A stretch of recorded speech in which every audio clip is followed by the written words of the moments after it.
Study IQ IAS, अब तैयारी हुई अफोर्डेबल। हेलो दोस्तों, नमस्कार। स्वागत है आप सभी का स्टडी IQ पे। मैं हूं आपका दोस्त एजुकेटर दीपांशु सिंह और आज हम लोग बात करने वाले हैं शालिग्राम पत्थरों के बारे में, शालिग्राम स्टोन्स के बारे में, जो कि सिर्फ नेपाल की एक पर्टिकुलर नदी में मिलते हैं।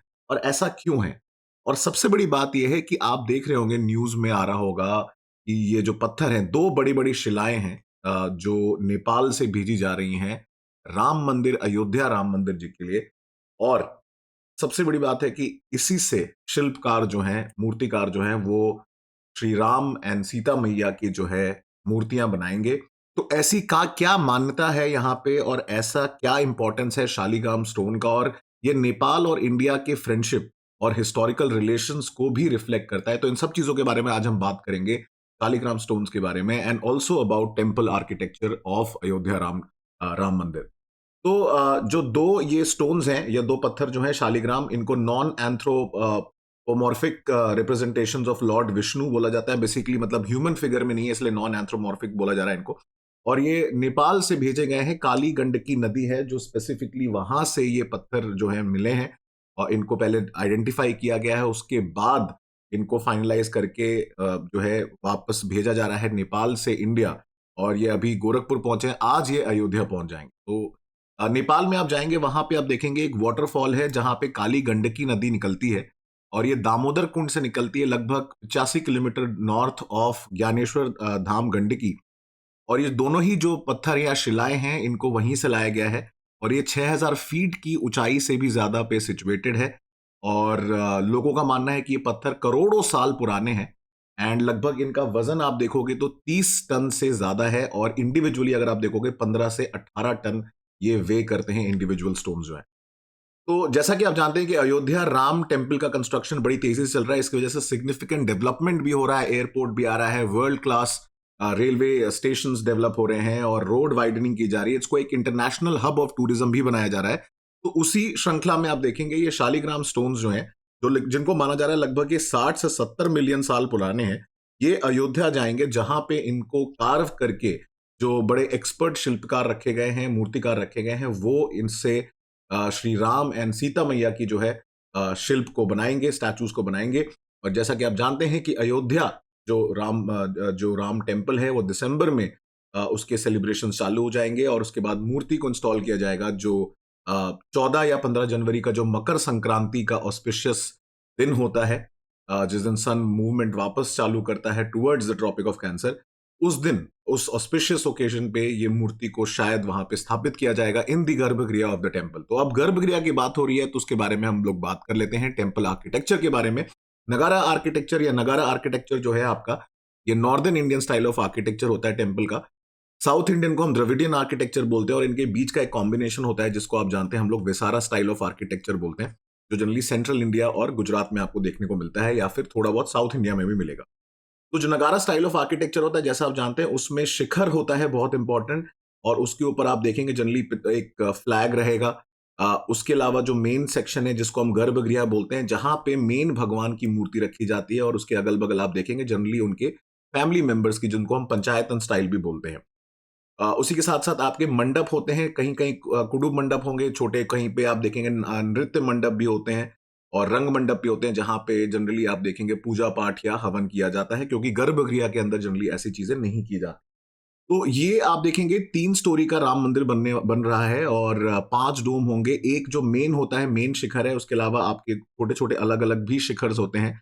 और जनरली जो नॉर्दर्न इंडियन टेम्पल आप देखेंगे, उनको प्लेटफॉर्म पे भी रखा जाता है, एक ऊंचाई पे रखा जाता है। और गर्भगृह सबसे इंपॉर्टेंट सेक्शन होता है, बिकॉज वो सैंक्टम सैंक्टोरियम बोलते हैं उसको, जहां पे मेन भगवान की डेटी की जो मूर्ति रखी जाती है।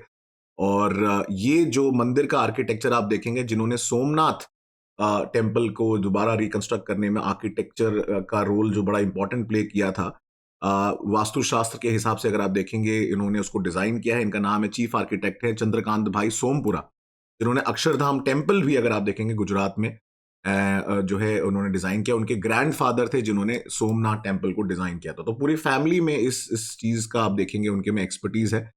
तो राम मंदिर जो आप देख रहे हैं, ये 10 एकड़ से ज्यादा के आप देखेंगे एरिया में बिल्ड किया जा रहा है। जो रिमेनिंग 57 एकर्स है, वो टेम्पल कॉम्प्लेक्स के अंदर आएगा, जिसमें बाकी सारी फैसिलिटीज होंगी जो भी श्रद्धालु या आगंतुक आएंगे। तो 16 फीट से ज्यादा की तो यहाँ पे आप देखेंगे जो सीढ़ियां सिचुएटेड हैं, और ये बहुत ही भव्य मंदिर बनने वाला। तो उसी में ये जो शिल्पग्राम स्टोन्स हैं उसमें से मूर्तियां इसके लिए बनाई जाएंगी।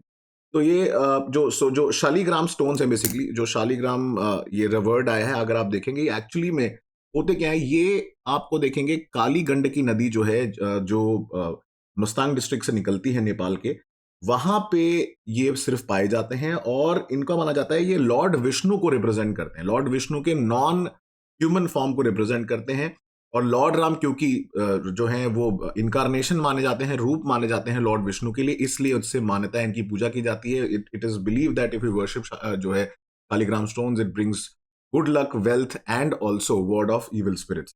तो नेपाली कांग्रेस लीडर हैं, फॉर्मर डिप्टी प्राइम मिनिस्टर हैं बिमलेंद्र निधि, जो जनकपुर से बिलोंग करते हैं, जो कि सीता मैया का घर माना जाता है। तो उन्होंने कोऑर्डिनेट किया है जानकी टेम्पल से आइडेंटिफाई करने के लिए, और वही कोऑर्डिनेट कर रहे हैं राम मंदिर अयोध्या के जो ट्रस्ट हैं उनके साथ, कि जो परफेक्ट स्टोन्स हैं उनको आइडेंटिफाई करके फाइनली अब डिसाइड करके भेजा जा रहा है अयोध्या के लिए।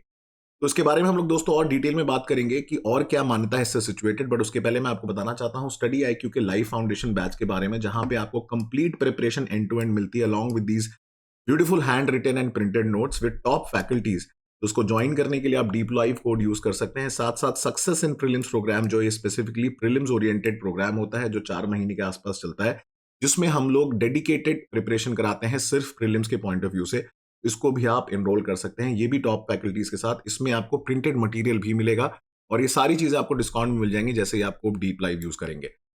तो बात करते हैं लॉर्ड विष्णु एंड तुलसी मैया का क्या रिलेशन है इस शालीग्राम स्टोन से। तो ऐसा माना जाता है कि लॉर्ड विष्णु ने शालीग्राम स्टोन का रूप लिया था जब उन्होंने जो हवग्रीव, एक डीमन राक्षस माना जाता है, उसको हराया था। बट ऐसी भी मान्यता है कि ये श्राप दिया गया था तुलसी माता का, क्योंकि उनको वृंदा भी बोला जाता है, क्योंकि उनके पति थे ये जो हयग्रीव थे, और इस वजह से उन्होंने श्राप दिया था। तो उन्होंने श्राप की वजह से ये जो विष्णु जी हैं उनको बोला कि आप इस पत्थर फॉर्म में रहेंगे। तो विष्णु जी ने भी वृंदा जो है या तुलसी जी को एक वरदान दिया कि आपको काली गंडकी नदी के नाम से जाना जाएगा, और उसी नदी में ये विष्णु जी का रूप पाया जाता है। और इसीलिए आप देखेंगे तुलसी जी की जब पूजा होती है तो उसके साथ शालीग्राम स्टोन्स को रखा जाता है। तो वो बहुत इंपॉर्टेंट मान्यता है उसकी, और ये हिंदू रिचुअल्स के साथ साथ गुड लक, प्रॉस्पेरिटी और ब्लेसिंग्स लाने के लिए बहुत ही महत्वपूर्ण माना जाता है। नेगेटिव एनर्जी को दूर करता है।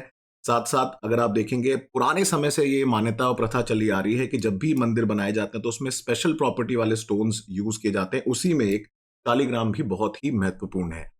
तो ये अगर आप देखेंगे आपको दिख रहा है ये फॉसिल्स, एक्चुअली में जो रियलिटी में आप देखेंगे स्टोन्स बहुत मिलियन साल पुराने हैं, 400 से लगभग 70 मिलियन साल पुराने हैं।